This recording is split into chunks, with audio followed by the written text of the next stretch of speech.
नमस्कार दोस्तों। तो आज हम उसी टॉपिक को आगे बढ़ाते हैं, फ्रैक्शन। और फ्रैक्शन में हमने एडिशन देख लिया है, मल्टीप्लाई कैसे करना है वो आज हम देखेंगे। एडिशन और सब्ट्रैक्शन में इससे पहले वाले लेक्चर में बता चुका हूं। तो आज जो है हमारा वो है मल्टीप्लाई और डिवाइड। तो सबसे पहले मल्टीप्लाई देखते हैं। सबसे पहले हम फ्रैक्शन का मल्टीप्लाई देखेंगे कैसे करते हैं, फ्रैक्शन। ठीक है, और इसको अगर हम पढ़ेंगे, इसमें पहला टॉपिक क्या आ जाएगा फ्रैक्शन के अंदर आज का, वो आ जाएगा multiply of fraction. Multiplication of, multiplication में देखेंगे मल्टीप्लाई ऑफ फ्रैक्शन। ठीक है, तो मल्टीप्लीकेशन लिख दिया मैंने, फ्रैक्शन का मल्टीप्लीकेशन देखेंगे। तो बात करते हैं इसमें, हम कोई भी नंबर ले लीजिए, मान लीजिए 2/3 ले लिया, एक फ्रैक्शन ले लिया हमने। इसको कैसे हम मल्टीप्लाई करते हैं, मान लीजिए एक नंबर हम लेते हैं 3y 5, इन दोनों को आपस में मल्टीप्लाई करना है। तो मल्टीप्लाई बहुत ईजी होता है।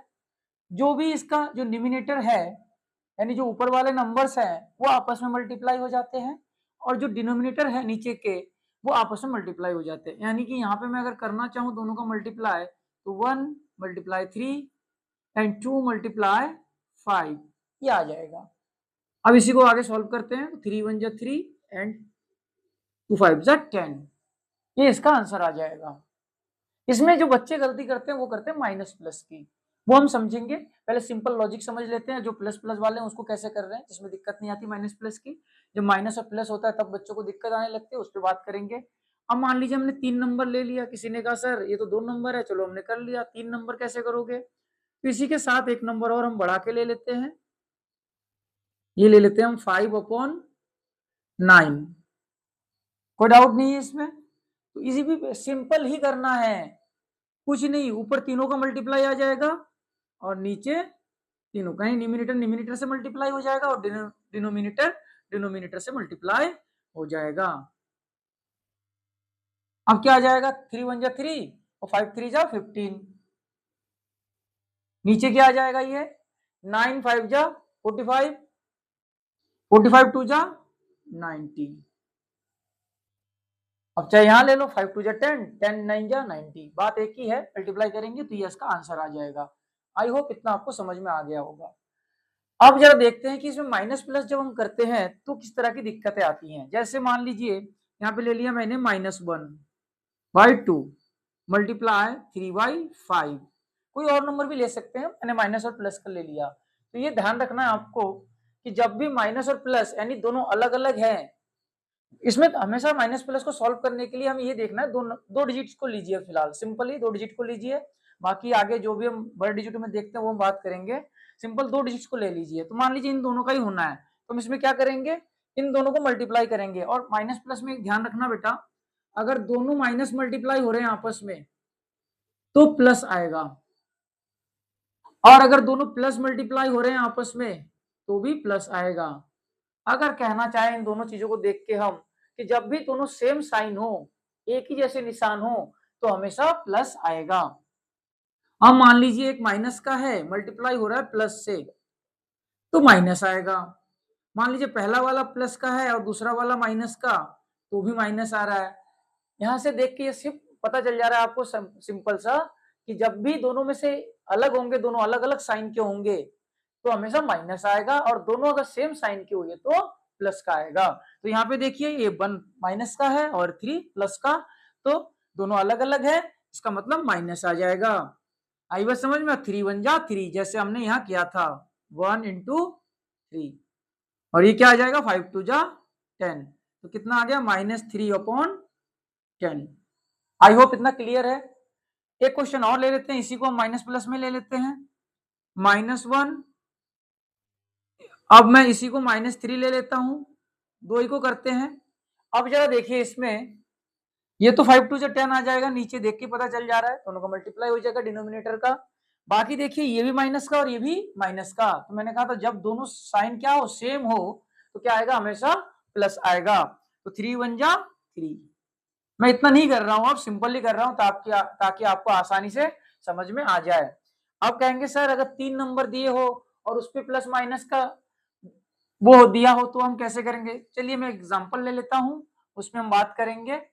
जैसे आप ले लीजिए -1/3 मल्टीप्लाई 2/5 मल्टीप्लाई -5/10। ये ले सकते हैं हम, कोई दिक्कत वाली बात नहीं, इसको स्मॉल करने की जरूरत नहीं, ऐसे ले सकते हैं हम। तो ये कैसे सॉल्व होगा? तो आप बेसिक अभी कर रहे हैं, सिंपल सीख रहे हैं चीजों को, तो आप दो दो करके करिए। सिंपल यहाँ देखिए 3 नंबर दिए हैं, 3 में से 2 क्या है, माइनस के हैं, 2 माइनस के हैं। तो यहाँ पे क्या आ रहा है, इवन आ रहा है, यानी माइनसों की संख्या क्या रही, इवन। तो सिंपल सा प्लस हो जाएगा, ये हम बाद में कॉन्सेप्ट और अच्छे से समझ लेंगे।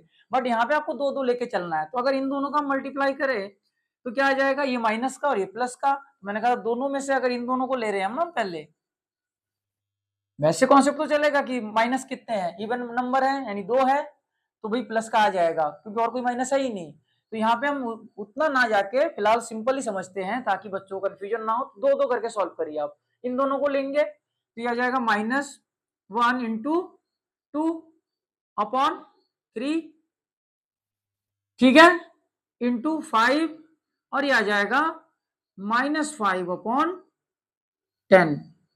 इसको सॉल्व करिए तो कितना आ जाएगा, -2, क्योंकि एक माइनस का एक प्लस का, तो मैंने कहा दोनों अलग अलग होगा तो माइनस आएगा, और 5 3 जा 15 मल्टीप्लाई -5/10। 5 2 जा, देखिए दोनों सेम सेम साइन के हैं तो हमेशा प्लस आएगा सेम सेम साइन में। तो क्या आ गया, ये 10 और 150।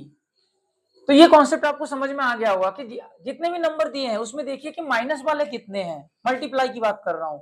अगर वो इवन हुआ, इवन मतलब अगर जोड़े बना रहे हैं, जैसे 2 4 6 इस तरीके से अगर इवन नंबर में आता है तो आंसर हमेशा प्लस में आएगा। बाकी सबका मल्टीप्लाई कर ही देना है आपको, नीचे का नीचे ऊपर का ऊपर, यानी न्यूमिनेटर को न्यूमिनेटर से और डिनोमिनेटर को डिनोमिनेटर से। इस तरीके से आप आंसर तक आराम से पहुंच जाएंगे, और आपका जो प्लस और माइनस की गलती होती है आपसे प्रश्न में, वो नहीं होगी। आई होप इतना समझ में आ गया होगा। एक मार्क हम ले लेते हैं माइनस प्लस का, जो अक्सर पूछा जाता है और इतना बड़ा होता है कि बच्चे समझ नहीं पाते हैं। वो इस तरीके से दे देता है, -1 मल्टीप्लाई -1 मल्टीप्लाई -1 मल्टीप्लाई -1, और ऐसे दे देता है वो कहां तक, ये देता है आपका, मान लीजिए 82 टाइम्स लिख देगा, 80, ठीक है, सेकेंड टाइम 82 टाइम्स दे दिया उन्होंने। तो आप देखिए 82 टाइम्स है ना, तो जाहिर सी बात है मल्टीप्लाई 1 का 1 से करोगे तो 1 ही आएगा। अब आप कहोगे सर ऐसा ना देखिए, अगर अपॉन में दे दे तो कुछ भी दे दे, क्या फर्क पड़ता है। अब ऊपर देखिए 82 टाइम मतलब इवन नंबर, जाहिर सी बात है प्लस आएगा, और 1 का कितनी बारी मल्टीप्लाई कर लो आएगा 1 ही।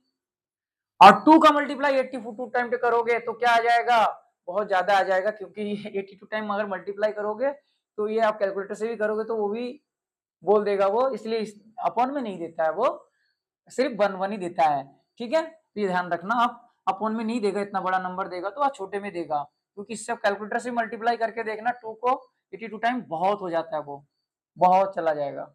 82 टाइम कम नहीं होता है, बहुत होता है, तो आपका कैलकुलेटर भी जवाब दे जाएगा। तो इसका आंसर आ जाएगा 1। इस तरीके से आप इसको कर सकते हैं। ध्यान रखना है कि जो माइनस वाले संख्या है वो कितना है, ऑड है या इवन। अगर इवन आता है, अगर इवन आता है यानी सम आता है, सम संख्या आता है तो हमेशा प्लस आएगा, और अगर ऑड आता है तो माइनस आएगा। देखो इसमें माइनस की संख्या कितनी है, 1, तो आगे माइनस, इसमें 1 है, चाहे किधर भी हो 1, यहाँ पे देखिए इवन आ रहा है तो प्लस, और प्लस प्लस तो प्लस होता है, आप जानते हो प्लस में तो कोई दिक्कत है ही नहीं किसी को। तो ये आई होप इतना समझ में आपको आ गया होगा। तो आज के लेक्चर में हम इतना ही करेंगे। इसके बाद मैं डिवाइड वाला भी लेके आऊंगा कि डिवाइड में कैसे करते हैं सॉल्व, और उसके बाद हम और भी चीजें इसमें देखेंगे, जैसे डेसिमल का एडिशन कैसे करेंगे, और डेसिमल को डिवाइड कैसे करते हैं उसको सिंपल में कैसे चेंज करेंगे, ठीक है। तो फ्रैक्शन में और क्या क्या चीज आ सकती हैं वो भी हम बात करेंगे, फ्रैक्शन को कन्वर्ट करना भी बात करेंगे, अभी आगे बहुत सारी चीजें हैं वो हम करने वाले हैं। तो फिलहाल आज के लेक्चर में इतना ही है। आप लोग वीडियो को देखते रहिए और अपनी तैयारी करते रहिए, ठीक है। अगले वीडियो में मिलते हैं आपसे, तब तक के लिए बाय।